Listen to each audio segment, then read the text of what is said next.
உங்களெல்லாம் ரிட்டையர்மெண்ட் கொடுக்கறதுக்கு தான் ரெடி ஆயிட்டு இருக்கோம்.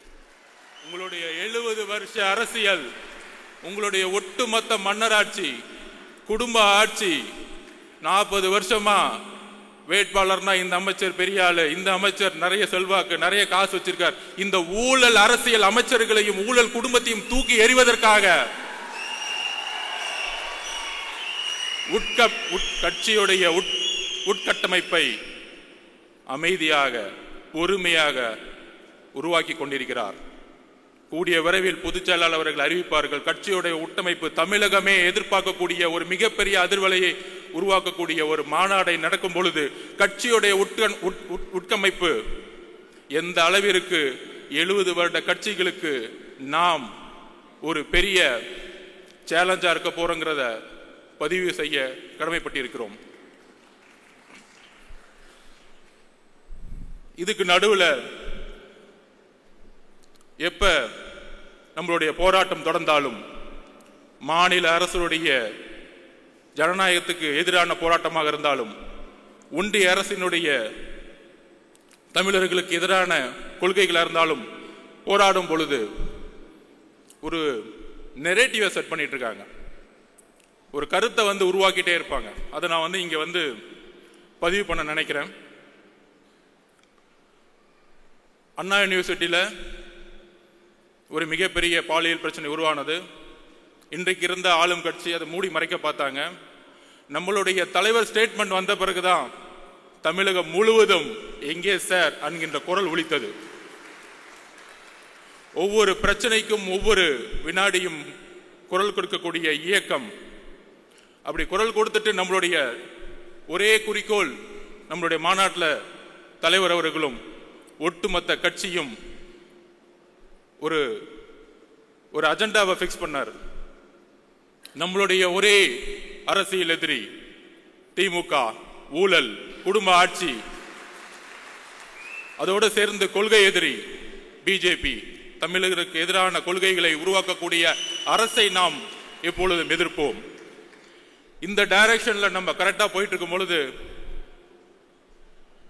இந்த புலி அமைதியா தூங்கிட்டு இருக்கும்போது திடீர்னு ஒரு ஆடு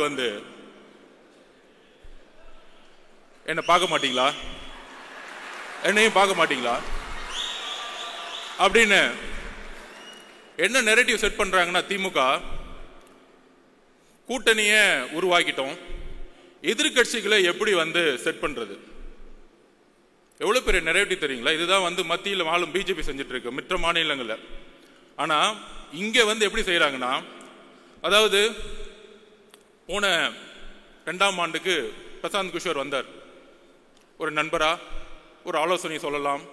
ஏன் வந்தாரு? எதிர்காலத்தில் முதலமைச்சராக கூடிய எல்லா தகுதியும் நம்மளுடைய தலைவருக்கு இருக்கு. தமிழக வெற்றி கழகம் ஆட்சியை அமைக்கக்கூடிய வலு இருக்கு. இளைஞர்களோட செல்வாக்கு, பெண்களோட செல்வாக்கு, ஒட்டுமொத்த தமிழ்நாடோட செல்வாக்கு இருக்குங்கிற ஒரு ஸ்ட்ராட்டஜிக் வியூல இங்க வராரு. அவருடைய பதிவு பண்றாரு, பேட்டி கொடுக்கிறாரு. மக்களை அவரு முழுமையாக 24 மணி நேரம் சந்திப்பதற்கு முன்பாகவே 20% செஞ்சுக்கிறாங்க. மக்களை சந்திக்கும் பொழுது அப்ப அவருடைய ஒரே ஒரு கடமை, அந்த கடமை இன்னும் சில நாட்களில் முடிவற்று ஒவ்வொரு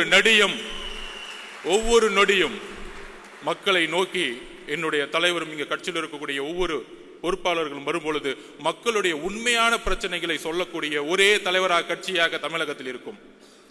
இப்படி நம்மளுடைய பயணம் போயிட்டு இருக்கும் பொழுது நம்ம ஏதோ பிரசாந்த் கிஷோர் அவர்கள் கூட்டிட்டு வந்தவொடனே ஒரு பெரிய டிஎம்கே நமக்கு எதிராக ஒரு கட்டமைப்பு உருவாக்குனாங்க, பீகார் ஹிந்தின்னு. இப்ப திமுக என்ன பண்ணிருக்காங்கன்னா, ஒரு பெரிய நிறுவனம் இருக்கு பெண்ணுன்னு சொல்லிட்டு தன்னுடைய மருமகனை வச்சு நடத்திட்டு இருக்காங்க. அதோட சேர்ந்த ஐபேக் அப்படி ஒரு நிறுவனத்தோட சைன் போட்டிருக்காங்க. ரிஷி அவர்கள் யூபில இருந்து வந்தவர், முழுக்க பிஜேபிக்காக ஒர்க் பண்ணவர். அதுக்கப்புறம் ராபின் சர்மா மகாராஷ்டிரால காங்கிரஸுக்கு எதிராக ஒர்க் பண்ணவர். அதுக்கப்புறம் திரு சுனில் அவர்கள். ஏன்னா இவங்க பேர்லாம் ஏன் சொல்றேன்னா, பிகேவை பத்தி என்னெல்லாம் பேசினாங்களோ இந்த மீடியால பதில் கொடுக்கணும்ல, எங்களுக்கும் அரசியல் தெரியும்ல. 70 வருஷம் கட்சியை நடத்துறவங்க 3 ஸ்ட்ராட்டஜிஸ் அக்ரிமெண்ட் போட்டு என்ன செட் பண்ணிட்டு இருக்காங்கன்னா, எதிர்கட்சிகள் எப்படிலாம் உடைக்கணும், எதிர்கட்சியில் இருக்கிற தலைவர்கள் சுத்தி இருக்க எல்லா தலைவர்களும் எப்படி விலைக்கு வாங்கணும், அப்புறம் எப்படி தமிழக வெற்றி கழகத்தை எதிர்த்து நம்மளுடைய குரலை உடைக்கணும், பல பொய் பிரச்சாரங்களை எப்படி உருவாக்கணும். நமக்குள்ள பல பொய் பிரச்சாரங்களா இருக்கும், நிறைய பொய் பிரச்சாரங்களை உருவாக்குவாங்க. அப்படி செட் பண்ணப்பட்டவர் தான் திரு அண்ணாமலை அவர்கள். அதாவது டெல்லியில மோடி உட்கார்ந்துட்டு மற்ற ஸ்டேட்ல செட் பண்ணிட்டு இருக்காரு, இங்க திமுக அண்ணாமலையே செட் பண்ணிட்டாங்க. அதுதான் புரியல. நல்லா பாருங்க எப்படி டைவர்ட் பண்ணுவாருன்னு பாருங்க. அதான் நான் சொன்னேன், எங்க தலைவர் புலி மாதிரி அமைதியா இருக்கும்போது திடீர்னு ஒரு ஆடு வந்து சம்பந்தமே இல்லாம எங்களுடைய குறிக்கோள் ஒட்டுமொத்த திமுகவை நாங்க கேள்வி கேட்டு மக்களுடைய பிரச்சனையில் குரல் கொடுக்கிறதுக்கு நாங்க பிரச்சாரத்தை உருவாக்கிட்டு இருக்கோம். சம்பந்தமே இல்லாம எங்க தலைவரை பார்த்து, அது ஒரு தொழில், என்னுடைய தொழில், பெண்ணை கேவலமாக பேசக்கூடிய ஒரு தலைவரை பிஜேபி வச்சிருக்கும் போதே முடிவாயிருச்சு அந்த கட்சி எந்த அளவுக்கு இருக்கு. அக்கா தமிழிசை சவுந்தரராஜன், வானதி அக்காக்கெல்லாம் தெரியும் இந்த தலைவரை பத்தி. எந்த அளவிற்கு திமுகவிற்காக நம்ம அண்ணாநிசுட்டி பிரச்சனையை கையில் எடுக்கும் பொழுது, மக்கள் எல்லாம் அந்த பிரச்சனை குரல் கொடுக்கும் பொழுது, எங்கே சார் அங்க பிரச்சனை கொடுக்கும் போது திடீர்னு சட்டையை கழட்டிட்டு சாட்டை அடிச்சுக்கிறது. என்ன அரசியல் பண்றீங்க? யாருக்காக இந்த அரசியல்?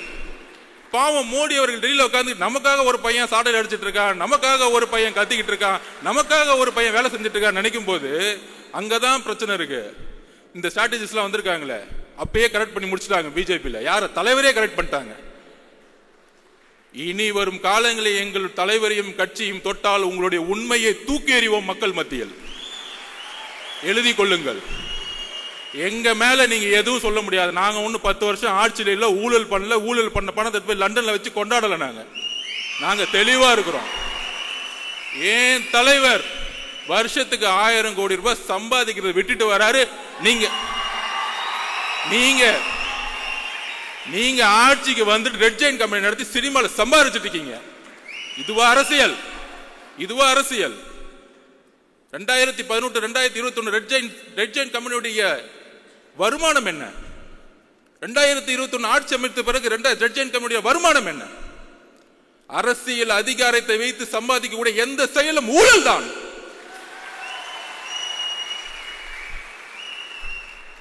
நியாயமாக ஒரு நாள் ஷூட்டிங்க்கு கிட்டத்தட்ட 1000 பேர் ஒர்க் பண்ணிட்டு 15 மணி நேரம் 12 மணி நேரம் ஒரு நடிகைகள் வேலை செய்து மக்களுக்காக இருக்கக்கூடிய ஒரு ப்ரொஃபஷனல், அந்த ப்ரொஃபஷனலை இழிவுபடுத்தி எம்ஜிஆர் அவர்களை எந்த அளவுக்கு நீங்க 72 to 72 நீங்கள் இழிவு செய்தீர்களோ, அதனாலதான் நீங்க எம்ஜிஆர் இறக்க மறையும் நீங்க வீட்டில் உட்கார்ந்துட்டு இருந்தீங்க. நீங்க ஒர்க் அவுட் ஹோம்ல உட்கார்ந்துட்டு இருந்தீங்க.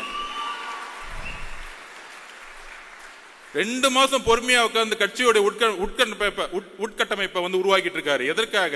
ரிட்டையர்மெண்ட் கொடுக்கறதுக்காக. உங்களுடைய ஒட்டுமொத்த அமைச்சரவையும் ரிட்டையர்மெண்ட்டுக்கு ரெடி ஆகிக்கோங்க. போதும், உங்களுடைய அரசியல் போதும். பார்த்து பார்த்து பார்த்து பார்த்து என்ன இளைஞர்கள் கூட்டம் இருக்கும். ஆமா, பொதுக்குழு ஃபுல்லா இளைஞர் கூட்டம். 1949 அண்ணா உருவாக்கிய போது இளைஞர்கள் மட்டும்தான் கட்சியில் இருந்தாங்க. உங்களுடைய தந்தை கலைஞர் கருணாநிதி 42 வயசுல முதலமைச்சர் ஆனாரு. அவர் மட்டும் இளைஞர் இல்லையா? இளைஞர்கள் கூட்டம் இந்த 2026 புதிய முடிவு எடுக்கும். ஒட்டுமொத்த தமிழ்நாடு மாற்றங்களை உருவாக்கும். சோ திமுகவோட அஜெண்டா படி இன்னைக்கு பிஜேபியோட அண்ணாமலையும் செட் பண்ணி முடிச்சிட்டாங்க. நீங்க திடீர்னு நாளைக்கு ஏன் திருப்பி அண்ணாமலை திடீர்னு ஒரு பிரச்சாரம் வைக்கும் போது நம்ம போய் அவர் திட்ட வேணாம். அதாவது கட்சியை உட்டமைக்கும் போது நான் கேட்டேன், அதோடைய ஸ்ட்ரக்சரை கேட்கும் போது நான் சொன்னேன் பொதுச்செயலாளர்கிட்ட, அந்த ஐடி விங் எப்படி இருக்கும் அப்படின்னு கேட்டேன். இந்த அண்ணாமலை அவர்கள் பேசின உடனே உலகம் ஃபுல்லா ஐடி விங் இருக்கு. கட்சி நாடு இந்தியா மட்டும் இல்ல, உலகம் ஃபுல்லா ஐடி விங்க தலைவர் அவர்கள் உருவாக்கி வச்சிருக்கிறாரு. ஐடி விங்க போட்டு கொஞ்சம் கண்ட்ரோல் பண்றதுக்காக தான் ஐடி விங் இருக்கணுமே தவிர திமுக மாதிரி ஒரு 300 பேரை போட்டு யாரா திட்டலாம், ஒரு 200 ரூபாய் கொடுத்துட்டு யாருக்கு லைக் போடலாம், அப்பான்னு சொன்ன உடனே ட்ரெண்டிங் எப்படி உருவாக்கலாம், இந்த செட்டிங் வேலை எல்லாம் எங்களுக்கு கிடையவே கிடையாது. சொன்ன அடுத்த செகண்ட் 2 நாள்ல கண்டென்ட்டும் கொடுக்க வேணாம், இதை செய்யுங்கன்னு சொல்ல வேணாம், அடுத்த செகண்ட் அவங்க எடுத்து போடுறாங்க டேட்டாவை. இத பாருங்க, நீங்க சொன்னதுக்கு இது பதில். நான் பொதுச்செயலாளர் சொல்ல, அண்ணே கொஞ்சம் கண்ட்ரோல் பண்ணுங்கண்ணே, போதுண்ணே விட்டுருங்கண்ணே, பாவண்ணே, எவ்வளவுதான் பிரியாணி போடுவீங்க, போதும். அதனால திரு அண்ணாமலை அவர்களே, உங்களுடைய பிரதமர் மோடி அவர்களுக்கு உண்மையாக இருங்கள், உங்களுடைய தலைவர் அவர்களுக்கு உண்மையா இருக்கு. அதனாலதான் எந்த மீட்டிங் கூப்பிடறதே இல்லை, அடுத்த நாள் கூப்பிடுறாங்க. மீட்டிங் கூப்பிட்டா கட்சியோடைய தலைவரை மீட்டிங்ல வச்சுக்கிறது இல்ல. சோ உங்க கட்சிக்கு பூத் கமிட்டி மீட்டிங்ல இல்ல, அதுக்குள்ள ஏன் கட்சியை பார்த்து, ஏன் தலைவரை பார்த்து என்ன ஒரு பெண்களை நோக்கிய விமர்சனம். எழுதி வைத்துக் கொள்ளுங்கள், பெண்களை நோக்கிய விமர்சனம் தூக்கி எறியப்படுவார்கள் தமிழக அரசியலில். எழுதி வைத்துக் கொள்ளுங்கள். இதுதான் லாஸ்டா உங்களுக்கு, இதுதான் பதில் எங்களுடைய தோழர்கள். ஏன்னா எங்களுடைய குறிக்கோள் ஆல்ரெடி தலைவர் பிக்ஸ் பண்ணிட்டாரு. திமுக மத்தியில் ஆளும் பிஜேபி. எங்களுடைய குறிக்கோள் ரொம்ப ஸ்ட்ரைட்டா இருக்கு. சும்மா திடீர்னு திமுக செட் பண்ணி தாவேக்கள் குழப்பம், ஜாதி பிரச்சனை. இங்க எங்கப்பா ஜாதி இருக்கு? எங்களுக்குள்ள ஒரு ஜாதியும் கிடையாது. இந்த ஜாதியை உருவாக்குனது நீங்க. 70 வருஷமா திமுக தான் ஜாதியை உருவாக்கி தேர்தல் அரசியல் வச்சிட்டு இருக்கீங்க. யாருக்கு தெரியுதோ, எனக்கு தெரியும். அங்கிருந்தா வந்த வேலை பார்த்துட்டு உடனே கேட்பாங்க, நீங்க அங்கதானே வேலை பார்த்தீங்க. திரு எம்ஜிஆர் அவர்களும் 20 வருஷத்துக்கு மேல அங்கதான் வேலை பார்த்தாரு. உண்மை தெரிஞ்சிச்சு, வெளியே வந்துட்டாரு. அவ்வளவுதான் சப்ஜெக்ட். எம்ஜிஆர் நடிச்சிருந்தா உட்காந்து கான்ட்ராக்ட் வாங்கிட்டு சம்பாதிச்சுட்டு இருக்கலாமே, ஏன் வெளியே வந்தாரு? அண்ணாவுடைய குறிக்கோளை நிறைவேற்ற முடியல, வெளியே வந்தாரு. ஜெயிச்ச பிறகு அண்ணாவோட குறிக்கோளை நிறைவேற்றினாரு. இன்றைக்கு அண்ணாவுடைய குறிக்கோளையும் பெரியார் அவர்களுடைய குறிக்கோளையும் நிறைவேற்றக்கூடிய ஒரே தலைவர் எங்களுடைய தலைவர், ஒரே கட்சி தமிழக வெற்றியோட கழகம். ஏனென்றால் இன்றைக்கு வரைக்கும் அறிவாலயத்தில் நீங்க பெரியார் போட்டோ வச்சதில்ல, இன்றைக்கு அறிவாலயத்தில் அம்பேத்கர் சிலை நீங்க வச்சதில்ல. நீங்க சமூக நீதி பத்தி பேசிட்டு இருக்கீங்க. என்ன சமூக நீதி? என்ன சமூக நீதி இருக்கு? வேங்கவேல் பிரச்சனைல யாரு தவறு செய்தா அப்படின்னு பார்த்தா, யாரு தண்ணியை குடிச்சாங்களோ அவங்களே தவறு செஞ்சுட்டாங்க. என்ன ஒரு சட்டம் ஒழுங்கு, வா சூப்பர். என்ன ஒரு அப்பா. யாராச்சும் போய் கம்ப்ளைண்ட் கொடுத்தா போதும், யாராச்சும் கம்ப்ளைண்ட் கொடுத்தா விசாரணை கிடையாது, அவங்க மேலேயே பழிய போட்டுரு, கேஸ் முடிஞ்சு, ஃபைல் க்ளோஸ்டு. இதுதான் இன்னைக்கு சட்டம் ஒழுங்கு. ஒரு பெண்ணு போய் பிரச்சனைன்னு சொல்லிட்டு அண்ணா கொடுத்து எஃப்ஐஆர் லீக் பண்ணிரு, அந்த பெண்ணை கேவலமா பேசட்டும் சமூகம். இதுதான் காவல்துறை. நம்ம காவல்துறையை திட்டுறோம், காவல்துறையெல்லாம் திட்டவே கூடாது. காவல்துறையை யார் கண்ட்ரோல் பண்ணிட்டு இருக்கா? நம்மளுடைய அப்பா ஹோம் மினிஸ்டர் தான். அப்பா வேற யாரு? ஹோம் மினிஸ்டர் சரியில்லை, பிரச்சனை ஹோம் மினிஸ்டர் சரியில்லை. இங்க காவல்துறை பாவம், அவர் என்ன பண்ணுவார்? ஐபிஎஸ் அதிகாரி மேல இருந்து ஆர்டர் வரணும்ல, மேல இருந்து ஆர்டர் வராம இல்ல தூக்கி 3 பேரை போட்டு, ஏன் ஓபிசி கன்சாலிடேஷன். இந்த அரசியல தூக்கி எறிங்க. தலித் மக்களை ஏன் தலிதா பார்க்க, மனிதனா பாருங்க. ஒரு பிரச்சனை ஒரு குழந்தைக்கு, அது யாரா இருந்தா என்ன, அது யாரா இருந்தான்னு கேட்டேன். அக்ரகாரத்துல ஒரு பிராமின் குடிச்சாலும் நான் கொஸ்டின் கேட்போம். எந்த ஜாதியா இருந்தாலும் எங்களுக்கு கவலை இல்ல. மனிதம் தான் என்னுடைய தலைவருக்கும் எங்களுக்கும் முக்கியம். மனிதத்தை நேசியுங்கள். ஒரு தவறு நடந்தால் ஒரு காவல்துறை எடுக்கக்கூடிய முடிவுகள் அரசியல் ரீதியாக இருக்கிறது. அதனால்தான் காவல்துறைக்கு இன்னைக்கு கை கட்டப்பட்டிருக்கு. ஆனா இங்க இருக்கக்கூடிய அரசியல்வாதிகள் இல்ல காவல்துறை தவறு செய்யுது, காவல்துறை இயக்கக்கூடிய அதிகாரம் தான் தவறு செஞ்சுட்டு இருக்கீங்க. அதை நாம் உணர்த்தணும். அப்புறம் தலைவர் சொன்னார், பாசிசமா பாயசமா. அதுக்கு நான் எக்ஸ்பிளைன் பண்ணிட்டேன். நிறைய பேர் உட்காந்து டிவி டிபேட்ல பேசினாங்க, அது என்ன பாயசம், அவருக்கு அரசியல் தெரியல. நான் எக்ஸ்பிளைன் பண்றேன். அதுக்கு ஒரு வரலாற்று காரணம் இருக்கு. நேஷனல் பாசிஸ்ட் பார்ட்டி முசோலினி அவர்களால் 1ஆம் உலக போருக்கு பிறகு தொடங்கப்பட்ட கட்சி. அந்த கட்சியோட குறிக்கோள் தொழிலாளர்களையும் ஏழ்மையும் ஒழித்து ஒரு அரசியல் அதிகாரத்தை மக்களால் உருவாக்குவது. அப்படி உருவாக்கும் பொழுது ஒரு இனவாத அரசியலை அவங்க கையில் எடுத்தாங்க. அதே இனவாத அரசியலை பிஜேபி எடுத்து தேர்தல் அரசியலை கையில் எடுக்கும் பொழுது அதற்கு தான் அதன் பெயர் பாசிசம் என்று சொன்னோம். பாயசம் சொன்ன உடனே என்ன நினைச்சிட்டாங்கன்னா, திமுகலாம் பரவாயில்ல, அவர் நம்மள கொஞ்சம் ஸ்வீட்டா தான் திட்டுறாரு, தெரியல, இன்னும் அவ்வளவு அரசியல் அறிவு கிடையாது, மூன்றாம் தலைமுறை இல்ல, மூன்றாம் தலைமுறை கொஞ்சம் கம்மியாக தான் இருக்கும், அவங்களுக்கு தெரியாது. இவர்கள் எப்படின்னா பாயசம் சொல்லக்கூடாதுன்னா நாசிசம்னு சொல்லணும், அப்பதான் கொஞ்சம் புரியும். ஸ்ட்ரைட்டா ஹிஸ்டரி புரிய வைக்கணும். நாசிசம் எப்படின்னா பாசிசோடைய முசோலினியோடைய ஒருத்தரை பார்த்து வளர்ந்தார் அந்த காலத்துல, அவர் பேர் தான் ஹிட்லர். அவர் தான் வந்து பாசிச உருவாக்குனார். National socialist German labours party, அந்த கட்சியோட பேர் பார்த்தீங்கன்னு வச்சுக்கோங்க, சோசியலிஸ்ட், லேபர், தொழிலாளர்கள் எல்லோரும் சமம் அப்படிலாம் இருக்கும். நம்ம திமுக மாதிரி. ஆஹா எவ்வளவு அழகா இருக்கு, அண்ணா அவர்கள் உருவாக்கி ரொம்ப அழகா இருக்கும். அண்ணா மூணாவது தலைமுறையில ஒன்னே ஒண்ணுதான் ஊழல், சும்மா பேருக்கு வந்து பேசிக்குவோம், ஜனநாயகமே இருக்காது. நம்ம சட்டசபையில் பேசுவாங்கல்ல, நம்ம ராஜ்மோகன் அவர்களை போய் நம்ம எப்படி அவையை வந்து நடத்தினாரு, அவரை வந்து நம்ம வந்து ஸ்பீக்கர் ஆகிடலாம். சட்டசபை பார்த்தீங்கன்னா எப்படி இருக்குன்னா, எதிர்கட்சி தலைவர்கள் பேசுறத காமிக்கிறதே கிடையாது. வேல்முருகன் அண்ணன் பேசினா கூட காமிக்கிறது கிடையாது, ரொம்ப ஓவரா பேசுற. உட்காரு, என்னடா ஜனநாயகம்? சட்டசபையில் பேசினா கூட ஒன்லி முதல்வர் பேசுவார், அங்கிருந்து பேப்பர் வரும், திடீர்னு முழங்குவார், கேமரா அவர் மட்டும் காமிக்கும்.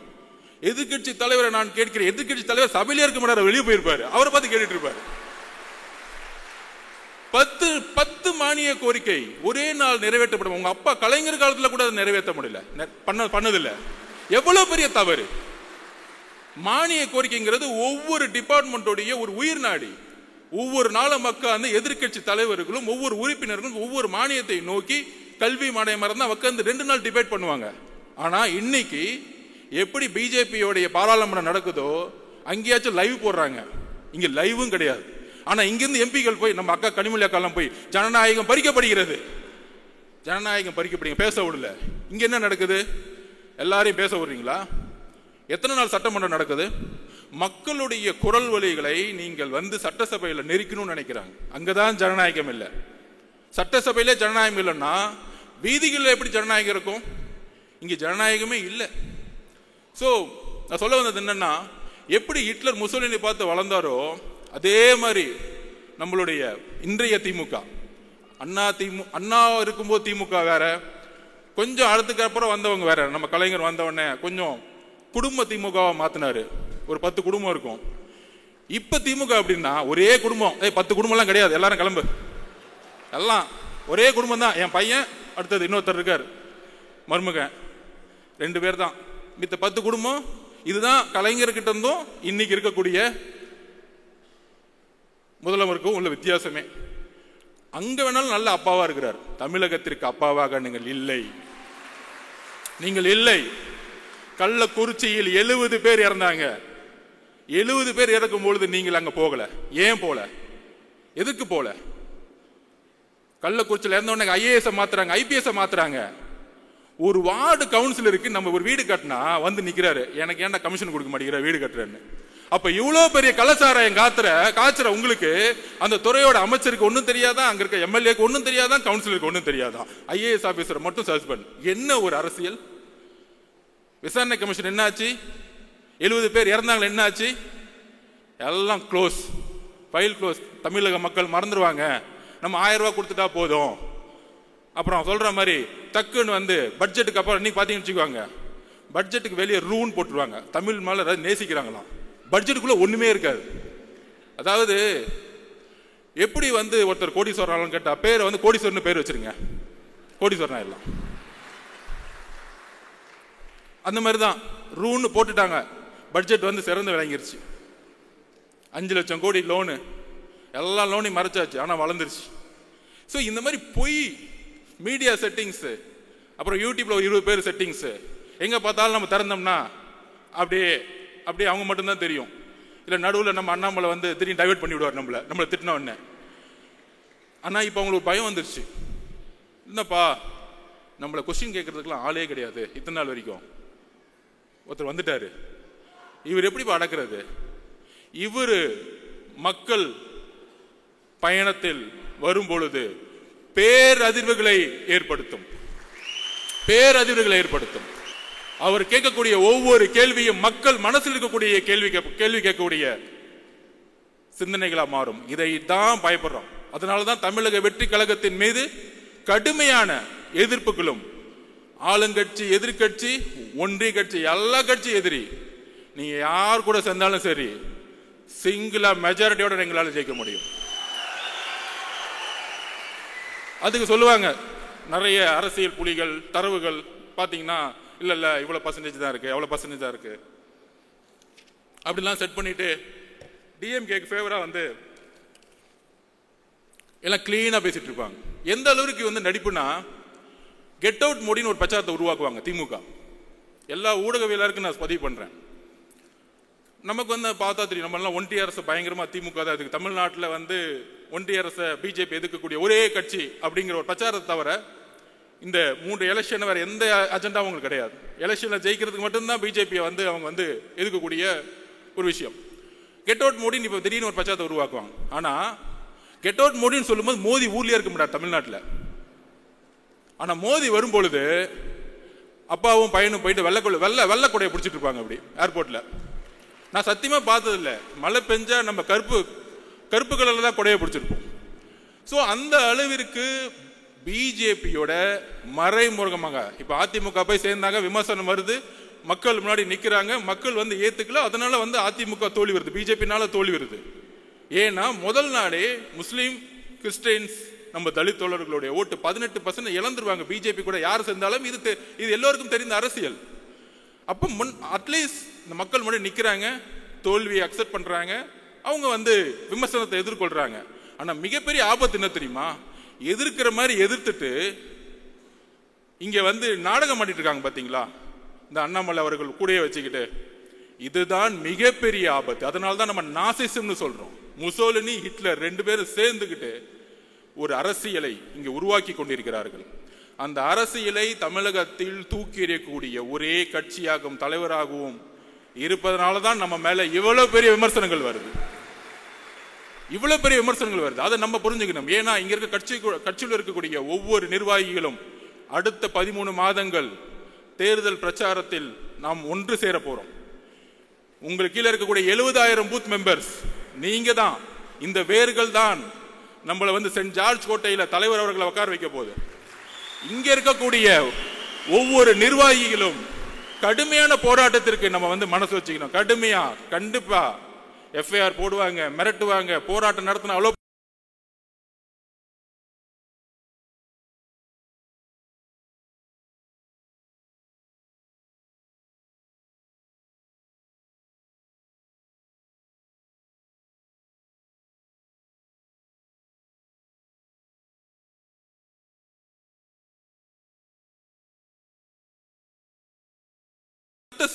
சட்ட சீர்திருத்தத்தை, அரசியலமைப்புடைய சட்ட சீர்திருத்தத்தை, ஃபர்ஸ்ட் அமெண்ட்மெண்டை உருவாக்கியது தமிழ்நாடு. இத்தனைக்கும் அன்றைக்கு வந்து அண்ணா அவர்களும் பெரியார் அவர்களும் எந்த அரசியலிலும் முதலமைச்சராக கிடையாது, அதிகாரத்தில் கிடையாது. சமூக நீதிக்காக உருவாக்கிய தமிழ்நாடு. அதுதான் போராட்டம். ஜெயபிரகாஷ் நாராயணன் எமர்ஜென்சிக்கு எதிராக 1977 உருவாக்கினாரே மிகப்பெரிய மக்கள் போராட்டம். அதுதான் போராட்டம். பர்மிஷன் வாங்கி 6 மணிக்கு போர்டு வச்சுட்டு, அதுதான் தலைவர் சொன்னாரு. என்ன சார் போராட்டம் பண்றாங்க, நடிக்கிறாங்க எல்லாம். மக்கள் முன்னாடி, மீடியா முன்னாடி நின்றுட்டு போர்டை பிடிச்சிட்டு அன்னைக்கு டீலிமிடேஷன் நடந்துட்டு இருக்கும்போது அண்ணாமலை அவர்கள் போராட்டம் பண்ணிட்டு இருக்காரு. எங்கன்னா வீட்டுக்கு வெளியே நின்றுக்கிட்டு. ஏன்னா ரோட்டுக்கு போனா தூக்கிட்டு போயிடுவாங்க, பிளைட் மிஸ் ஆயிடும். என்ன போராட்டம் இதெல்லாம்? நீங்க என்ன பார்த்து போராட்டம் தெரியுமா? வெயிட் பண்ணுங்க, இன்னும் 2 மாசம் போராட்டம்னா என்னன்னு காமிக்கிறோம். உண்மையான போராட்டத்தை எங்கள் தலைவர் தமிழகத்திற்கு அண்ணாவுக்கு காமிப்பார். ஜெயபிரகாஷ் நாராயண வழியில் காமிப்பார். உண்மையான போராட்டம் என்ன? நாங்கள் உண்மையாக மக்களுக்காக போராட்டத்தை உருவாக்கி கொண்டிருக்கிறோம். நாங்கள் அதை தெளிவா இருக்கிறோம். நடிக்கணும்னு அவர் சொல்றதா எப்பயுமே நம்ம உண்மையா இருப்போம். ஒரே குறிக்கோள் தான், மக்கள்கிட்ட உண்மையா இருப்போம், சமநிலையா இருப்போம். அதை நிர்வாகக்கூடிய ஒரே கழகம் இன்றைக்கு. எல்லாம் காம்ப்ரமைஸே கிடையாது. எல்லா கட்சி காம்ப்ரமைஸ். ஒன்னு மணி, ஒன்னு ஊழல், ஒன்னு குடும்பம், சொல்றதுக்கு ஒண்ணுமே இல்லை. விமர்சிக்கவே வேணாம். இனிமேட்டு நம்மளுடைய உரிமை, நம்மளுடைய கடமையை நோக்கி நம்ம போவோம், மக்கள்கிட்ட போவோம். அதுக்கான போராட்ட களத்தை தலைவர் அவர்கள் கட்சியுடைய கட்டமைப்போடு உருவாக்கி கொண்டிருக்கிறார். அதை நாம் நம்புவோம். எல்லாரும் சொல்ற மாதிரி தலைவர்கிட்ட இன்னைக்கு வந்து ஒரு அதிகாரம் கொடுத்துட்டோம். கூட்டணி எதுவா இருந்தாலும் தலைவர் கையில் நம்ம அதிகாரத்தை கொடுத்துட்டோம். அவருக்கு தெரியும் மக்களோட வழியில் நல்ல முடிவு எடுப்பார். அந்த முடிவு 2026 மாற்றத்தை உருவாக்கும்.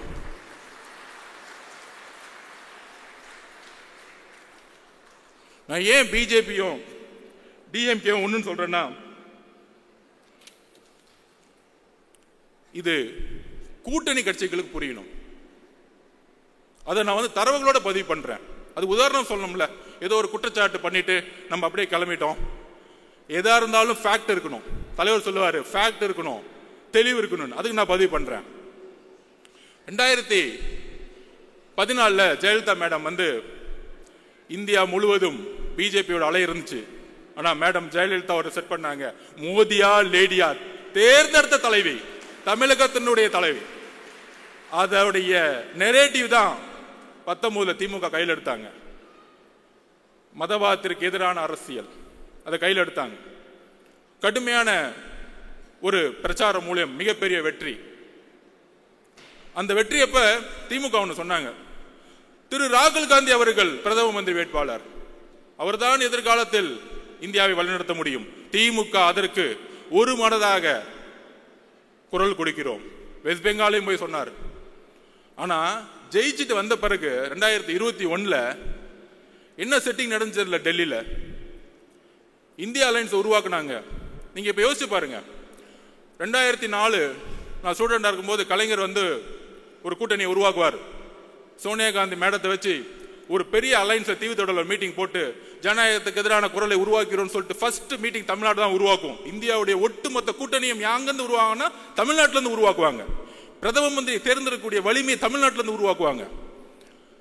அப்படி உருவாக்கும் பொழுது 2021 அப்புறம் அவர் வழியில் வந்தேன்னு சொல்றவங்க 2021 அப்புறம் அமைதியாயிட்டாங்க. அதாவது இங்க இருந்து கத்திட்டு இருப்பாங்க, நாங்கள் பிஜேபி எதிர்க்கிறோம், மதவாதத்தை எதிர்க்கிறோம், மோடி எதிர்க்கிறோம். ஏன்? ஓட் பேங்காக. இப்படி எதிர்த்தா முஸ்லிம் தோழர்களும் கிறிஸ்துவ தோழர்களும் தலித் தோழர்களும் ஓட்டு போட்டுருவாங்க. இங்கதான் ஒரு பொய் இருக்குன்னு நான் சொல்றேன். நீங்க என்ன நரேட்டிவ் செட் பண்ண, அந்த நரேட்டிவ் நான் உடைக்கிறேன். ஏன் உடைக்கிறோம் அப்படின்னா, 21 அப்புறம் தமிழகத்தில் விசிகே ஒரு இந்தியா அலைன்ஸ் மீட்டிங்கை திருச்சி நடத்தினாங்க, வெல்லும் ஜனநாயகம்னு. ஏன் திமுக தலைமையில இந்தியாவோட அலைன்ஸ் மீட்டிங்க தைரியமா பிஜேபிக்கு எதிராக நீங்க நடத்தல? பதில் சொல்லுங்க. இன்னைக்கு ஏன் ராகுல் காந்தி அவர்கள் பிரதம மந்திரி வேட்பாளரா நீங்க சொல்லல? இதற்கும் பதில் இருக்காது. இதுதான் நடிப்பு. சோ மேல நாங்க ராகுல் காந்திக்கு பிரதம மந்திரி வேட்பாளரா நாங்க சொல்ல மாட்டோம். இங்க ஒரு எதிரியை உருவாக்குவாங்க. பிஜேபி, அண்ணாமலை. கேமரா டெய்லியும் பாத்தீங்கன்னா அண்ணாமலை சுத்தி இருக்கும், திமுகவை சுத்தி இருக்கும். திமுகவை எதிர்க்கக்கூடியவங்க யாரு? 5% இருக்கக்கூடிய பிஜேபி. இன்னொரு மித்த கட்சியெல்லாம் அமைதி பண்ணிட்டாங்க. அக்கா சொல்றாங்க 4% மேல தாண்டாது அப்படின்னு. சோ அக்கா சொல்றதை கேட்டுக்கலாம். அப்ப டெய்லி மீடியால என்ன தெரியும்? இவர் கத்துவாரு, இவங்க பதில் கொடுப்பாங்க. திடீர்னு இருமொழிகள். அண்ணா சொன்னார் ஒரே தட்டி, தமிழகத்தில் இருமொழி கொள்கை எப்பொழுதும் இருக்கும், அதுவரை நான் ஆட்சி செய்து கொண்டிருக்கிறேன். இதை நீங்க காப்பாத்தல, அண்ணா உருவாக்கிட்டாரு. டீலிமிட்டேஷன் புரோகிராம் கொண்டு வருவாங்க, உடனே பிஜேபி ஏத்து நிற்கும், ஆமான்னு சொல்ல இவங்க நிற்கும். இந்த அரசியலை நம்ம கண்ணு முன்னாடி மீடியா செட்டிங்கோட பார்க்கவே வச்சுட்டு இருக்காங்க. அப்ப என்ன நினைப்போம்? ஓகே, மதவாதத்தை எதிர்க்கிறதுக்கு இன்னைக்கு திமுக மட்டும்தான் இருக்கு. சோ மதவாதத்தை இருக்கக்கூடிய கூட்டணி கட்சிகள் இன்றைக்கு இருக்கக்கூடிய திமுக செய்யக்கூடிய ஊழல், அமைச்சர்கள் செய்யக்கூடிய ஊழல், குடும்பம் செய்யக்கூடிய ஊழல், பாலிசியோடைய ஃபெயிலியர்ஸ், தலித் மக்களுடைய எதிர்ப்பு, ஜாதி அரசியல், இதெல்லாம் ஓரமா வச்சுக்கிட்டு டெய்லியும் மீட்டிங்ல மதவாத அரசியலை நாங்கள் மதவாத அரசியல் தமிழகத்தில் நம்ம தூக்கி எறிஞ்சிட்டோம். 4 எலெக்ஷன் தோத்துட்டாங்க. வரக்கூடிய 2026 தேர்தல் உங்களுடைய ஊழல் ஆட்சியை எப்படி எம்ஜிஆர் அவர்கள் தீய சக்தியை தூக்கி எறிந்து ஊழலற்ற ஆட்சி உருவாக்கணும்னு நினைச்சாரோ அந்த குறிக்கோளை இன்றைக்கு கூட்டணி கட்சிகள் இழப்பதனால் என்ன பிரச்சனை வரும்னு சொல்லிடுறேன். மக்களுடைய அன்றாட பிரச்சனையை இழந்திருக்கக்கூடிய கட்சிகள் தன்னுடைய இருப்பிடத்தை இழக்கும் பொழுது இங்கு பிஜேபி வளரக்கூடிய சூழ்நிலையை திமுக உருவாக்கி கொண்டிருக்கிறது. அது ஒரே ஒரு உதாரணம் சொல்லிடுறேன். திரு வைகோ அவர்கள் சிறந்த பேச்சாளர், தமிழ் தேசியத்துக்காக மிகப்பெரிய பேசுவார். ஆனால் கூட்டணி கட்சியை எப்படி ஹேண்டில் பண்ணாங்க? 2021 நம்ம தலைவர் சொன்னாரு அதிகார பகிர்வு. ஏன்? எல்லோரும் சமமாக நினைக்கக்கூடிய சிந்தனை இருப்பதனால் அதிகார பகிர்வுன்னு சொன்னாரு. வேற எதுவும் கிடையாது. நம்ம கூட வரவங்க எல்லாருக்கும் அதிகாரம் கொடுக்கணும். அதிகாரம் கொடுக்கும் பொழுது, அந்த அதிகாரம் பரவலாக்கும் பொழுது மக்களுடைய முன்னேற்றம் இருக்கும். திரு வைகோ அவர்களை எப்படி காலி பண்ணாங்க தெரியுமா? 6 தொகுதி கொடுத்துட்டு டிஎம்கே சிம்பிள் நிக்க வச்சுட்டாங்க. இன்னைக்கு வைகோ அவர்களுக்கு சட்டசபையில மெம்பர்ஸே கிடையாது. கடைசியில் அவருடைய மகன் ஒரு அமைச்சர் முன்னாடி கண் கலங்கி அழுகுறார், நான் சொந்த சிம்பிள் தான் நிற்பேன் அப்படின்னு. இதுதான் உங்களுடைய கூட்டணியுடைய அடக்குமுறை, இதுதான் சர்வாதிகாரம், இதுதான் நாசிசம், இதுதான் ஹிட்லர். ஜனநாயகம் பேசிக்கொண்டு ஹிட்லர் எப்படி ஆட்சியை பிடித்த பிறகு ஒரு டிக்டேட்டர்ஷிப்பை அரசை உருவாக்கினாரோ, ஜனநாயகத்தை பேசி ஆட்சிக்கு வந்தவுடன் வெறும் பிஜேபி எதிர்ப்பு என்ற ஒற்றை காரணத்தை வைத்து நீங்கள் தொடர்ந்து 3 தேர்தலில் வென்று கொண்டு அதை உடைக்கக்கூடிய ஒரே சக்தி எங்களுடைய கட்சி தலைவரும் தாவேக்காவும் தான். அதற்கான பயம்தான் எங்கள் மீது பல தரப்பட்ட விமர்சனங்கள். அந்த நாடகத்தன்மையோட நான் ஒரு கொஸ்டின் கேட்கிறேன் கூட்டணி கட்சிகளுக்கு. தமிழகத்திலுடைய பிரச்சனைகளை ஏன் குரல் கொடுக்க கூட்டணி கட்சிகள் இன்று அமைதியாக இருக்கிறது? அமைதியாக இருக்கும் பொழுது மக்களுடைய உணர்வு எப்படி வெஸ்ட் பெங்கால்ல கம்யூனிஸ்ட் தோழர்கள் அமைதியாக இருக்கும் பொழுது எப்படி பிஜேபி 2ஆம் இடத்துக்கு வந்ததோ, அதே போல திமுக பிஜேபி வளர்க்கிறதுக்கான எல்லா வேலைகளையும் செய்து கொண்டிருக்கிறது. டெல்லியில மேல செட்டிங் பண்ணிக்கிட்டு இங்க எதிர்க்கிற மாதிரி எதிர்க்கிறது. ஏன்னா அவங்களுக்கு முதலமைச்சர் ஆகணும், தான் பையனை உட்கார வைக்கணும், அவ்வளவுதான் அஜெண்டா, வேற ஒன்றும் கிடையாது. டீலிமிட்டேஷன் மீட்டிங் நடத்தினாங்களே, பாவம் முதலமைச்சர்கள் வந்துட்டாங்க. அண்ணா அக்கா வழிமொழிறாங்க, தம்பி பேசுறாரு, அப்பா பேசுறாரு. என்ன குடும்ப மீட்டிங்? பேசாம ஒரு பர்த்டே ஃபங்க்ஷன் வச்சிடலாமே. டீலிமிட்டேஷன் மீட்டிங்கா இல்ல பிறந்த நாள் விழாவாது? சோ அந்த அளவிற்கு அரசியலை எந்த அளவிற்கு மக்கள் முன்னாடியும் தன்னுடைய மீடியாவுடைய பலத்தினாலும் நாங்கள் தான் ஒரு டிக்டேட்டர்ஷிப், நாங்கள் தான் ஜனநாயகவாதி சொல்லக்கூடிய ஒரு போலி ஜனநாயகவாதிகள், தன்னுடைய ஊழலை மறைப்பதற்கான போலி ஜனநாயகவாதிகள். எப்படி நான் காங்கிரஸை பார்த்து கேட்டணும், ஏன் 2024 ராகுல் காந்தி அவர்களை பிரதம மந்திரியாக நீங்கள் முன்னிலைப்படுத்தவில்லை? தமிழக காங்கிரஸ் தொண்டர்கள் இதை யோசிக்க வேண்டும். மேல இருக்கிற 1-2 பேரை செட் பண்ணிட்டு அதுவல்ல காங்கிரஸ். தமிழக காங்கிரஸ் தொண்டர்களுடைய உணர்வு காமராஜ் ஆட்சியை உருவாக்க வேண்டும். இதை ஏன் செய்யவில்லை? காங்கிரஸ் தொண்டர்கள் இதை கேள்வி கேட்க வேண்டும். அதற்கு அப்புறம் நம்ம சிபிஎம் கம்யூனிஸ்ட் தோழர்கள் என்ன ஒரு அடக்குமுறை. சாம்சங் தொழிலாளர்கள் போராட்டம், அண்ணா சவுந்தரராஜன் அரெஸ்ட் பண்றாங்க. யாரு? கூட்டணி கட்சியில் இருக்கக்கூடிய ஒரு தோழரை அரெஸ்ட் பண்றாங்க. டாஸ்மார்க்ல பூட்டு போடும்போது எஃப்ஐஆர் போடுறாங்க, ஆனா கேட்கறது இல்லை. அதுதான் சிபிஐ தோழர்களிடம் நான் கேட்கிறேன், கம்யூனிஸ்ட் தோழர்களிடம் கேட்கிறேன், ஏன் நீங்கள் குரல் கொடுக்க மாட்டேங்கிறீர்கள்?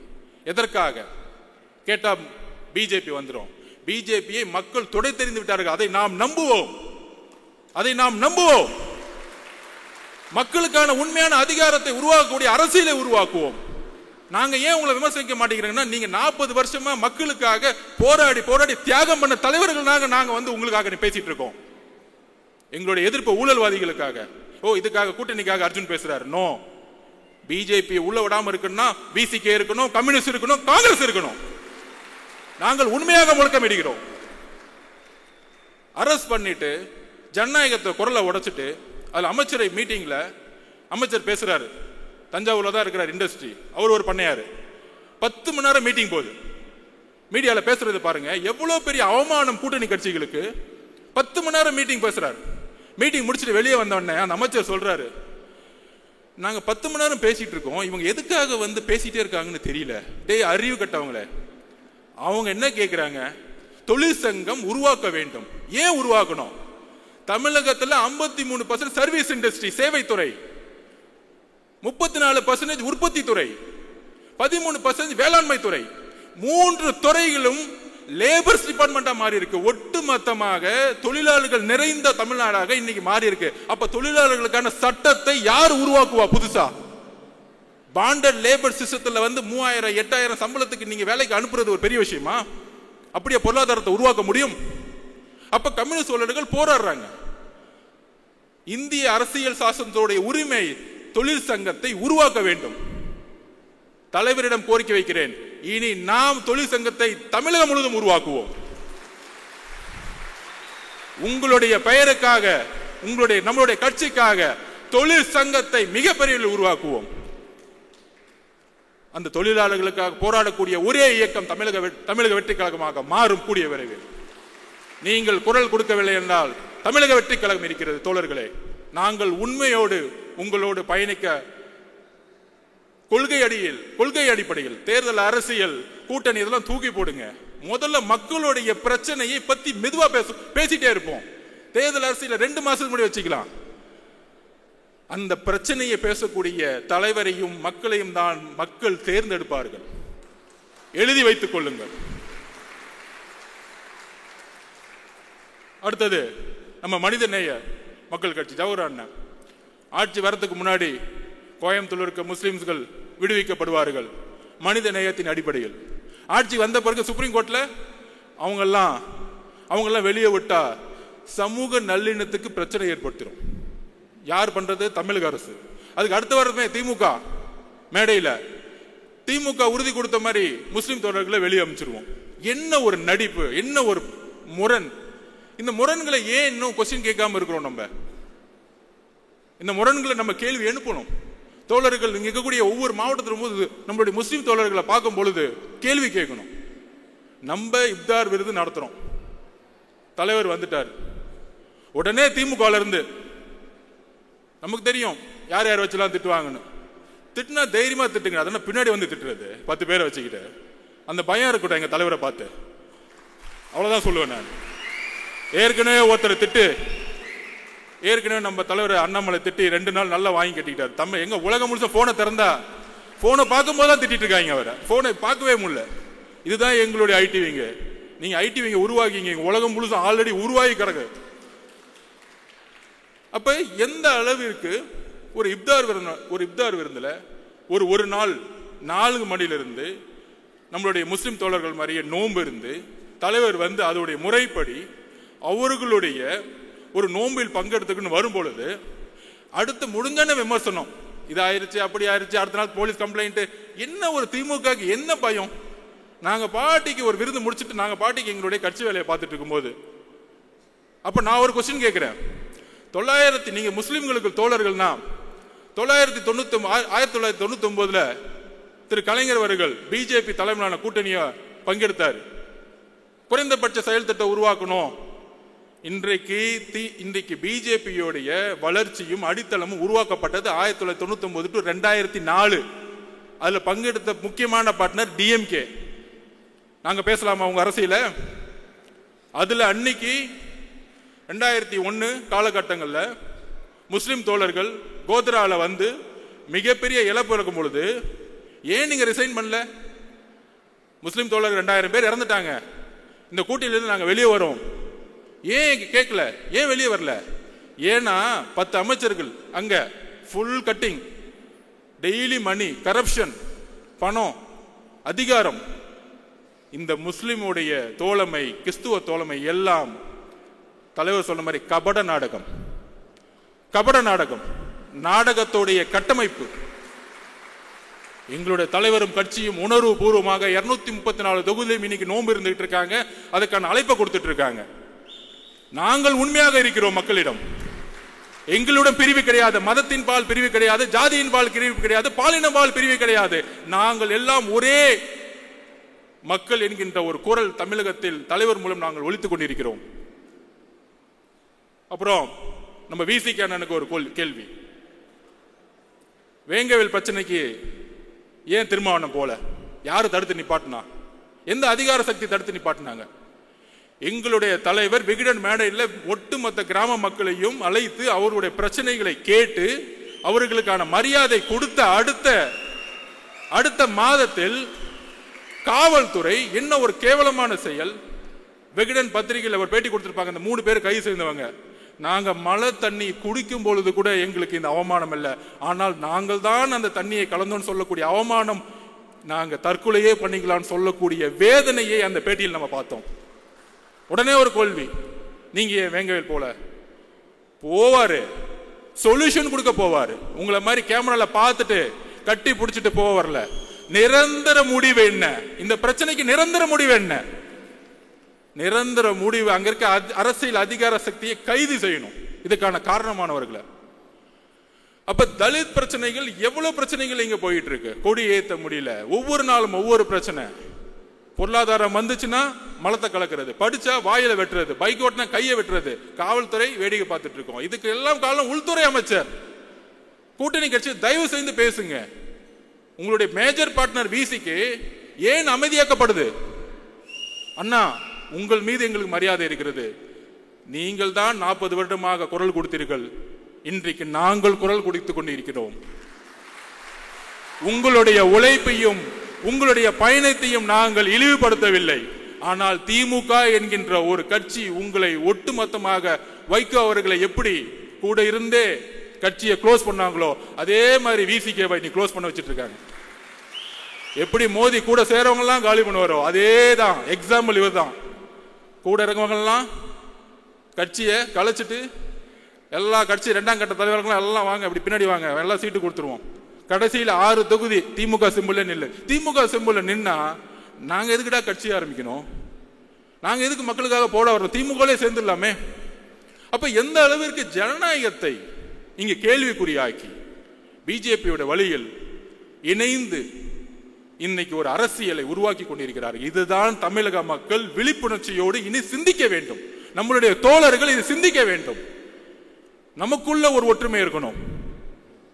திடீர்னு அண்ணன் 4 பேர் பேசிட்டு இருப்பாங்க, ஏதோ மைக்ல பொதுச் செயலாளர்கள ஆனந்த் அண்ணன் அவர் வந்து ஜாதியை பார்க்கிறாரு, அப்பாயின்மெண்ட் வந்து இப்படி போட்டாங்க. இதெல்லாம் திமுக ஏற்படுத்தக்கூடிய கட்டமைப்பு, பொய் கட்டமைப்பு. எப்படி ஹிட்லர் அவர்கள் கோயபிள்ஸை உருவாக்கினாரோ அதே மாதிரி இங்க 20-30 கோயபிள்ஸை உருவாக்கி யூடியூப்ல பேசிட்டு இருப்பாங்க, டிவில பேசிட்டு இருப்பாங்க. இந்த கோயபிள்ஸை உடைக்கிறதுக்கு 2ஆம் உலக போர் அப்ப தெரியும். இந்த பக்கம் பிரிட்டிஷ் சண்டை போட்டு இருப்பாங்க, இந்த பக்கம் ஹிட்லர் முசோலினி சண்டை போட்டு இருப்பாங்க. ஆனா அமைதியா ஒரு சக்தி இருக்கும், அது அமெரிக்கா. அமைதியா கட்டமைப்பு உருவாக்கி ஒரு நியூக்ளியர் வெப்பனை ரெடி பண்ணி அமைதியா பார்த்துட்டே இருப்பாங்க. திடீர்னு வந்து ஜப்பான் மேல ஒரு நியூக்ளியர் வெப்பனை போடுவாங்க, அதோட வார் க்ளோஸ்ட். இன்னைக்கு உலகத்தோடைய நம்பர் 1 அமெரிக்கா. பிரிட்டிஷும் கிடையாது, ஜெர்மனும் கிடையாது, பிரான்சும் கிடையாது. அந்த நியூக்ளியர் வெப்பன் தான் எங்களுடைய தலைவர். அமைதியா இருக்கிறன்னா ஒரு பெரிய செயல் திட்டம் உருவாகிட்டு இருக்கு. நீங்க ரிட்டையர்மெண்ட்டுக்கு ரெடி ஆகிட்டு இருக்கீங்க, அடுத்து சிறை போறதுக்கு ரெடி ஆகிட்டு இருக்கீங்க. காவல்துறை எப்படி கிளீன் பண்ணணும், பொதுப்பணித்துறை எப்படி கிளீன் பண்ணணும், பெண்களுக்கான பாதுகாப்பை எப்படி உருவாக்கணும், இந்த தலித் மக்களுக்கான பாதுகாப்பை எப்படி உருவாக்கணும், முஸ்லிம் தோழர்களுக்கும் கிறிஸ்துவ தோழர்களுக்கும் பாதுகாப்பு மட்டுமல்ல வளர்ச்சியை எப்படி உருவாக்கணும். இந்த பாதுகாப்பு வார்த்தையெல்லாம் விடுங்க, உண்மையான வளர்ச்சி. எத்தனை முஸ்லிம்ஸ்கள் இன்னைக்கு வந்து தலித் மக்கள் வந்து இன்னைக்கு வந்து ஒரு பிசினஸ் மேனா இருக்கிறாங்க, எத்தனை பேர் இருக்கிறாங்க பொருளாதாரத்தில் உயர்ந்து. இதுதான் 70 வருஷமா இவன் கட்டமைச்சக்கூடிய வளர்ச்சி. இவங்க சொல்லுவாங்க ஜாதி 100 உடனே பேசுவாங்க, ஜாதி 1000 வருஷமா இருக்கு, இதை உடனே எப்படி ஒழிக்க சொல்லலாம் திமுக பார்த்து. அதே காலகட்டத்தில் நம்பூதிரிபாடு அவர்கள் அரசியலை மாற்றினார். காங்கிரஸ் இல்லாத முதலமைச்சர், அதற்கப்புறம் அண்ணா. நம்பூதிரிபாடு அவர்களால் உருவாக்கிய கம்யூனிஸ்ட் கட்சி இன்றைக்கு ஜாதியின் கட்டமைப்பில் உருவாக்கிய தேர்தல் அரசியலை ஒழிச்சிருக்கு. இன்னைக்கு கம்யூனிஸ்ட் பார்ட்டி இன்னைக்கு கேரளாவில் ஒழிச்சிருக்கிறாங்க. தோழர்னு சொல்லக்கூடிய 20 வயசு பெண்ணை கூட இன்னைக்கு எம்எல்ஏ ஆக்குறாங்க, மினிஸ்டர் ஆக்குறாங்க. ஆனா தமிழகத்தில் நடந்துட்டு இருக்கா? பேசிக்குவாங்க, அங்க யாருப்பா இருக்கிறா? அங்க 60% நம்பால் தான்ப்பா இருக்கிறாங்க. இன்னும் நம்பால் எல்லாருமே நம்பால் தான்ப்பா. என் தலைவரை பொறுத்த வரைக்கும் எல்லாமே நம்பால் தான். தோழர்களே, தலைவருடைய குறிக்கோள் இங்க இருக்கக்கூடிய எல்லோரையும் ஒரே, இங்க ஆதவ அர்ஜுனாவும் சரி, அர்ஜுனாவும் ஆனந்தனும் சரி, எல்லோரும் ஒரே குரல் தான், ஒரே பார்வை தான். நமக்குள்ள அந்த ஒற்றுமை இருக்கு. அதிகாரம்லாம் கிடையாது. என்னுடைய வேலையை நான் செஞ்சுட்டு இருக்கேன். இங்க ஒவ்வொருத்தரும் அவருடைய வேலையை நாம் இணைப்பின் மூலம் உருவாக்கும் பொழுது மிகப்பெரிய அரசியல் சக்தியை உருவாக்கும். இதுதான் அண்ணா வலியுறுத்தினார். அண்ணா அப்படிதான் ஜெயிச்சார். இவங்க சொல்றாங்க அது எப்படி நீங்க ஜெயிச்சிருங்க, 1 வருஷம் தானே ஆச்சு, அப்படிலாம் பேசுவாங்க. நான் அதுக்கு ஒரு உதாரணம் சொல்றேன். 1971 எலெக்ஷன் வந்துச்சு. 1967 அண்ணா அவர்கள் வெற்றி பெற்று இறந்த பிறகு முதல் தேர்தல் எம்ஜிஆர் அவர்களுடைய துணையுடன், மாவட்ட செயலாளர் கட்சியுடைய துணையுடன் இவர் வந்து முதலமைச்சர் ஆறாரு. எலெக்ஷனை வந்து முன்னாடியே வைக்கிறாங்க, பின்னாடி வைக்க வேணாம், 1 வருஷம் முன்னாடியே வைக்கிறாங்க. 1971 எலெக்ஷன் நடந்துச்சு.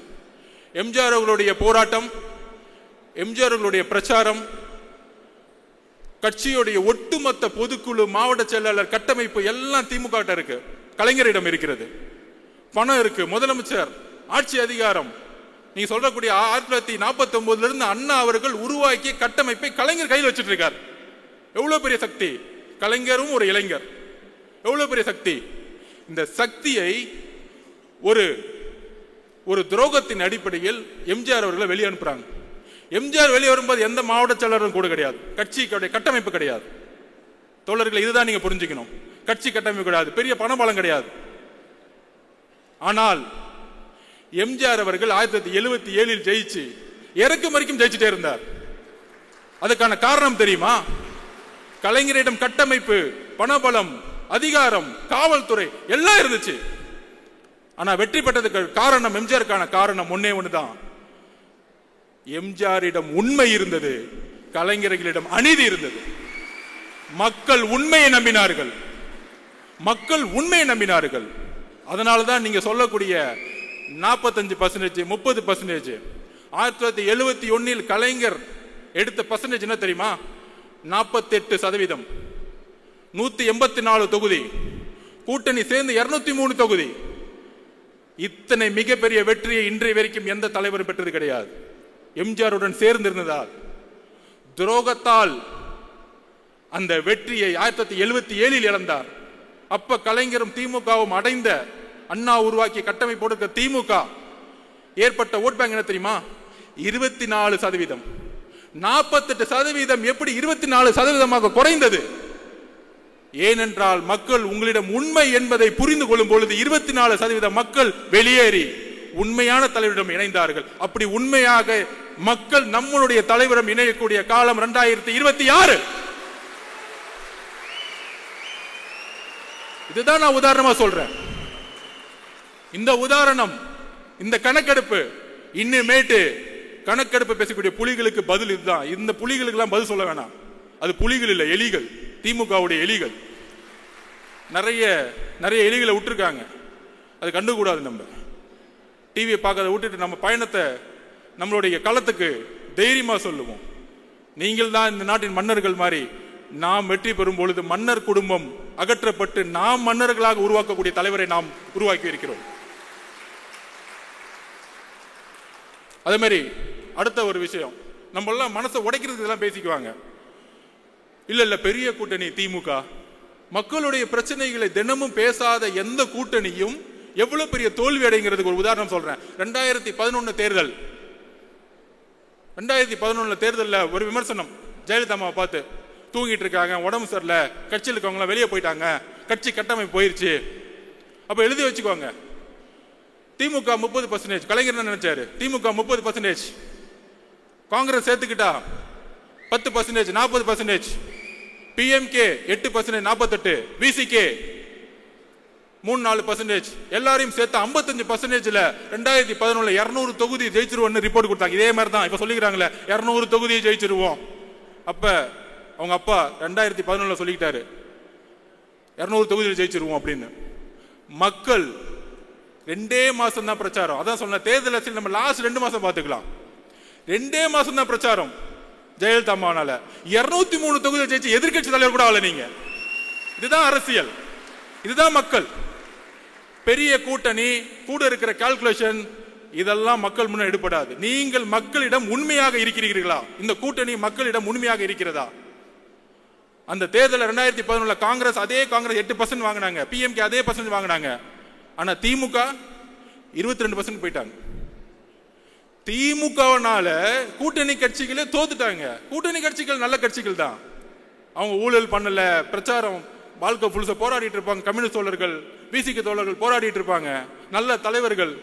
ஆனால் தேர்தல் அரசியலில் முடிவுகள் தவறாகும் பொழுது, மக்களுக்கான போராட்டம் உண்மையாக இல்லாத பொழுது, மக்கள் திமுகவை நிராகரிக்கும் பொழுது கூட இருக்கக்கூடிய ஒவ்வொருத்தரையும் நிராகரித்து தூக்கி எறிஞ்சிருவாங்க. நான் உங்களுக்காக சேர்த்து பேசிக்கிட்டு இருக்கோம், கூட்டணி கட்சிக்காக சேர்த்து பேசிட்டு இருக்கோம். ஆனா கூட்டணிலாம் பேசிக்க வேணாம், மக்களுக்கான உண்மையான போராட்டத்தை உருவாக்குவோம். அதுதான் இப்ப இல்ல, அதுதான் பிரச்சனை. எல்லாரும் அமைதியா இருக்கிறாங்க, பேசினா நடவடிக்கை எடுத்துருவாங்க, கேஸ் போட்டுருவாங்க, மிரட்டுவாங்க. உளவியல் ரீதியா நம்ம சிதைக்கிறது. உளவியல் ரீதியா எம்ஜிஆர் எப்படி உளவியல் ரீதியா சிதைச்சாங்க, அவங்க மேல அவங்க தொண்டர்கள் மேல கேஸா போடுவாங்க. நாம் எதற்கும் தயாராக இருக்க வேண்டும். அடுத்த 12 மாதங்கள் இதுதான் நம்மளுடைய இன்னைக்கு ஒருங்கிணைந்த முடிவாக எடுக்க வேண்டும். நம்மளுடைய தலைவர்களுக்காக மட்டுமல்ல, நம்மளுடைய மக்களுக்காக. இந்த மண்ணின் மீது உண்மையான நேசமும் பாசமும் தமிழக வெற்றி கழகத்துக்கு மட்டும்தான் இருக்கு. அதற்கான வலிமை இருக்கு. இவங்க சொல்லுவாங்களே, இப்ப அண்ணன் வந்து சொன்னாரு, மாவட்ட செயலாளர் அண்ணன் நான் ஒரு ஆட்டோ டிரைவர், என்ன மாவட்ட செயலர் ஆகிட்டார். இதுதான் தமிழக வெற்றி கழகம். இதுதான் தமிழக வெற்றி கழகம். இதுதான் அண்ணா 1949 உருவாக்கினார். சாமானியன் அரசியலுக்கு வர வேண்டும், பண்ணையார்களை தூக்கி எறியணும். எந்த சாமானியர்கள் அன்னைக்கு உருவானங்களோ இன்னைக்கு எல்லாம் பண்ணையார மாறிட்டான். அன்னைக்கு லாஸ்ட் டைம் அண்ணா சொன்ன மாதிரி 30 வருஷத்துல ஊழல், விவசாயம் போராட்டம் பண்ணா திரு அருள் அவர்களை குண்டாஸ் போடுறது. இதே திரு அருள் அவர்கள் திமுக ஆட்சியில போராடினாரு திமுகவோட. ஆனா வந்தவன அந்த அமைச்சர், திருவண்ணாமலை அமைச்சர் குண்டாஸ் போட்டுறது. எவ்வளவு வேளாண்மைகளுக்கு எதிரான எவ்வளவு பெரிய கொடுமையான சட்டங்கள் இங்க உருவாக்கப்பட்டு இருக்கிறது. சோ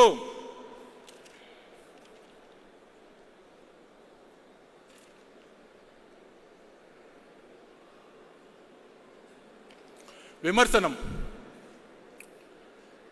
நம்ம மீது, தலைவர் மீதும் எந்த அளவுக்கு இனி வரும் காலங்களில் அருவருக்கத்தக்க விமர்சனங்கள் வருங்கிறது எனக்கு இப்பையிலிருந்தே தெரிய வருது. ஆனால் அதற்கு ஒரே பதில், 1980 96 வரைக்கும் திரு ஜெயலலிதா மேடத்தை வந்து உடல் ரீதியாக திமுக மேடைகளில் அவமானப்படுத்துவாங்க. ரொம்ப கீழ்த்தரமான வார்த்தைகள். திமுக பிரச்சாரமே அப்படிதான் இருக்கும், கண்ணாமண்ணான்னு பேசுவாங்க. ஆனா அடுத்த நாள் போய் யார் கூட போட்டோ எடுத்துட்டேன்னு பாருங்க, நம்ம துணை முதலமைச்சர் கூட போட்டோ எடுத்துக்குவாங்க, பேச வைப்பாங்க. ஆனா அவர் அமைதியா இருந்துக்குவார்.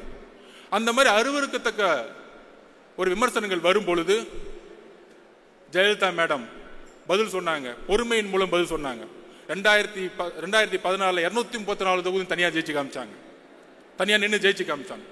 சோ நம்மளுடைய தலைவர் அண்ணா எம்ஜிஆர் அவர்களுக்கு பிறகு ஒரு புதிய தலைமையை தமிழகம் எதிர்நோக்கி காத்து கொண்டிருக்கிறது. நமக்கான அரசியல் சூழ்நிலை உருவாக்கி கொண்டிருக்கிறது. இவங்க செட் பண்ண நெரேட்டிவ், நமக்கு எதிரான பொய் பிரச்சாரங்கள், இவங்க சொல்லக்கூடிய கால்குலேஷன்ஸ், உங்களுக்கு 20% இருக்கும், 30% இருக்கும். இந்த உடவியல் எல்லாம் தூக்கி எறிந்து எப்படி 77 ஒரு மாற்றங்கள் 48% 24% மக்களால் தூக்கி எறியப்பட்டார்களோ, அதே போல வரக்கூடிய தேர்தல் 2026 தமிழக வெற்றி கழகம் மிக பெற அளவில் மக்கள் பேராதவுடன் ஆட்சி அமைத்து தலைவர் அவர்கள் முதலமைச்சராகவும் நம்மளுடைய இணைந்து வரக்கூடிய கட்சிகள் ஆட்சி அதிகாரத்தில் சரிசமமான ஒரு புதிய அரசியலை உருவாக்கி அதற்கான பயண திட்டத்தை உருவாக்கி ஒரு புதிய வரலாறு உருவாக போகிறது. அந்த வரலாற்று நிகழ்வில் நாம் தான் இணைந்து உருவாக்கப் போகிறோம். இங்க இருக்கக்கூடிய ஒவ்வொரு தோழர்களும் தோழிகளும் இணைந்து அந்த வரலாற்றை உருவாக்குவோம். நன்றி, வணக்கம்.